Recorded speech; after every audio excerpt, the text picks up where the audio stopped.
안녕하십니까. 이 시간에는 나라 청소 문제를 이야기 좀 해보겠습니다. 해방 후 한반도는 남북으로 갈라져서 80여 년 동안이나 서로 반대의 길을 걸어서 오늘날에 이르렀습니다. 그 80여 년 동안에 북한에서는 김일성 가문이 3대를 이어서 인민공화국이라는 독재국가를 키워왔고, 한국에서는 그동안에 20명의 대통령이 바뀌면서 대한민국이라는 자유민주국가를 키워왔습니다. 그렇게 80여 년 세월이 흐른 오늘, 남과 북의 위정자들이 키운 두 개의 서로 다른 나라를 두 제도에서 살아보니 탈북자가 바라보니까 두 나라가 모두 겉은 다 멀쩡해 보이는데 속엔 무서운 병이 들어서 미래가 참으로 어둡기에 오늘 이 방송을 해봅니다. 북한은 독재자의 무서운 남침 야망 때문에 온 나라가 살인 무기 제조 공장으로 전락됐고, 철창 속에 갇힌 백성들은 먹을 것만 던져주면 주인이 시키는 대로만 하는 순진한 백성으로, 순진한 짐승으로 변해버렸습니다. 그 대신에 한국은 사람 살기 좋은 세상으로 변했습니다. 그런데 이상하게도 나라의 기둥마다에는 시뻘건 독충들이 수없이 달라붙어서 악착스레 기둥을 갉아먹고 있습니다. 그래서 겉은 번지르르한데 속은 썩을 대로 썩은 나라가 바로 이 대한민국이었습니다. 그런 것을 미국이라는 버팀목이 지켜주고는 있지만 잘못된 자유에 푹 빠진 국민들은 자기를 지켜준 은인도 모르는 짐승들로 변해버렸던 겁니다. 그런데 더 웃기는 것은 현재 남과 북을 볼 때에 더 먼저 목숨줄이 끊어질 지경에 이른 것은 분명히 대한민국인데, 그 상황은 모르고 도리어 북한이 먹을 것이 없어서 백성들이 지금 굶어 죽으니까 북한이 먼저 망할 것이라고 망상을 하고 있는 사람들이 대한민국에 많다는 겁니다. 아니, 오죽했으면 자기 아내가 우리 남편은 좌파라고까지 공언했던 그 윤석열 대통령까지도 이번에 자유총연맹 창립 기념 공식 연설에서 조직적으로 지속적으로 허위 선동과 조작, 그리고 가짜 뉴스와 괴담으로 자유대한민국을 흔들고 위협하며 국가의 정체성을 부정하는 세력들이 너무나 많습니다. 왜곡된 역사의식과 무책임한 국가관을 가진 반국가 세력들은 핵무장을 고도화하는 북한 공산 집단에 대하여 유엔 안보리 제재를 풀어달라고 읍소하고 유엔사를 해체하는 종북선언의 노래를 부르고 다녔습니다라고 연설을 했겠습니까?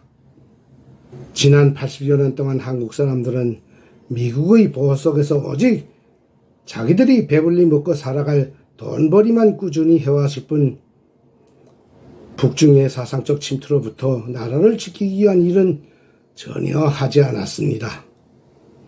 특히 박정희, 전두환 두 대통령 이후 한국은 완전히 정북 좌파들이 장악하고 간첩들과 정북들의 세상으로 만들어 버렸습니다. 그런데다가 어리석은 백성들은 간첩들과 정북분자들에게 속아가지고 국가를 반대하는 각종 데모와 반란들에 동참했고, 자기들을 지켜준 미군은 나가라고 온갖 못된 짓을 다 하고 있습니다. 정북 친중분자들은 질서정연한 조직지도 체계를 갖추고 대한민국을 허물기 위하여 일사불란하게 움직이고 있는데, 애국 세력이라고 하는 보수 우파들은 자기들의 재산과 기득권만 챙기면서 나라를 떠매고 나갈 후대 양성 하나도 제대로 하지 않고 뒤에서 입으로만 애국을 하고 남들을 가르치려고 만들고 있습니다. 정말 미군만 나가면 하루아침에 망할 위험에 처했다는 것을 부정할 자가 있으면 나와보십시오.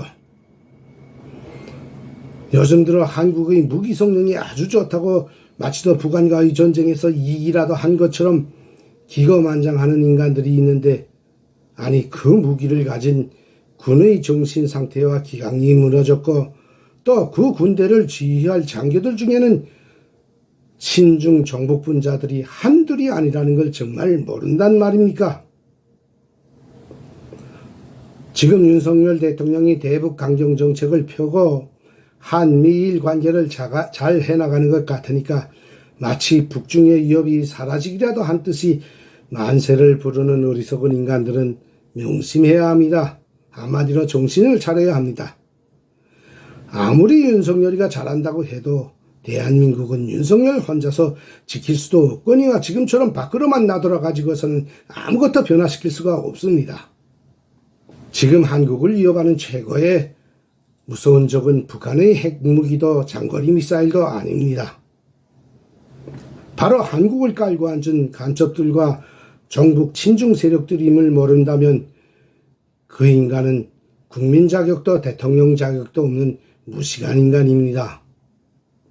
한국에 박힌 간첩들과 정북 세력들이 계속 살아있으면 북한은 건재하고 한국은 망하는 길이며 또 그 반대로 간첩들과 정북들이 사라지면 북한은 망하고 대한민국은 사는 길이라는 걸 알아야 합니다. 30년 전부터 다 망해가던 북한을 한국에 박힌 간첩들과 정북들이 계속 퍼주고 마지막에는 미국 대통령 트럼프까지 끌어들여서 살려준 것을 부정할 자가 있습니까? 또 한국이 퍼주지 않았다면 북한은 김정일 시대에 벌써 망하든가 변했을 것이고 김정은 정권은 들어서지도 못했다는 것을 부정할 자가 있습니까? 그렇기 때문에 정말 대한민국을 살리자면 나라 청소부터 해야 합니다. 아니 그런데 대통령은 밖으로만 나돌고 국민들은 가만히 앉아서 윤석열 해바라기만 하면서 아무것도 안 한다면 나라 청소가 되겠습니까? 윤 대통령 임기도 4년이 채 안 남았는데 지금까지 하나도 안 한 청소를 그 기간에 할 수가 있겠는가? 윤 대통령 혼자서는 하고 싶어도 못합니다. 국민들이 달라붙어서 해달라고 요구하고 하지 않으면 못 견디게 압박도 해야 합니다. 개별적으로 청원도 하고 신문과도 두드리고 단체별 집단적으로도 투쟁하고 목숨과 재산을 바쳐서 싸울 기세로 나와야 나라를 살립니다. 그리고 다음에 보수 정권이 계속 선다고 누가 장담할 수가 있겠습니까? 지금 좌파들은 뒤에서 온갖 준비를 다 하고 이를 빡빡 갈고 있다는 걸 모릅니까? 그리고 설마 내년 총선에서 이긴다고 해도 쓰레기 같은 자들이 모인 국힘당이 무슨 일을 하겠습니까? 지금의 이 대한민국 정치인들은 모두 북중의 코를 꿰었고 또 더러운 돈과 인맥관계로 얽힌 자들일 뿐 나라를 위해서 몸을 내댈 자는 하나도 없습니다. 저는 전 국민이 들고 일어나서 언론도 청소하고 사법기관도 청소하고 전교조, 노조 모두 청소하고 국회는 해산하라고 정부에 강하게 요구하고 밀고 나가야 한다고 보면서 또 나라 청소를 하는 길만이 대한민국을 살리는 길이라는 걸 다시 한번 언급하면서 저희 오늘 방송을 마치겠습니다. 감사합니다.